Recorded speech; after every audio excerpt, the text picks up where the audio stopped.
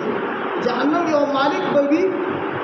هغه ته وایا چې دا کس چې کوم دی دا راو دا جهنم نه روباسه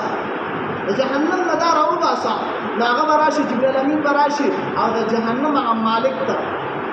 مالک نوم دی هغه ته وایي چې الله دې دا بنده راو باسا دا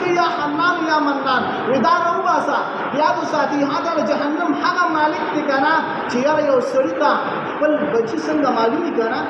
خپل بچی پیژنې کنه چې دا زماد شوی دا ملور دا همین وسیله خپل بچی خلک پیژنې کنه نو د څه بل جهنم دا مالک نه دی دا هم خلک پیژنې باقاعده زه به معلومي چې دا پلاني کس په پلاني ځای کې او دا پلاني کس دا په پلاني ځای کې باقاعده زه به معلومي مالک براشي او دا څه غون جهنم بولټي معلوم به نه کی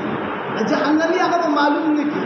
جهنمي سو معلوم باندې کی نو بس خراب شي جبرائیل امین ته وایي چې ته الله ته وایې ما ته نه معلوم څه په سر درځي دا کوم ځای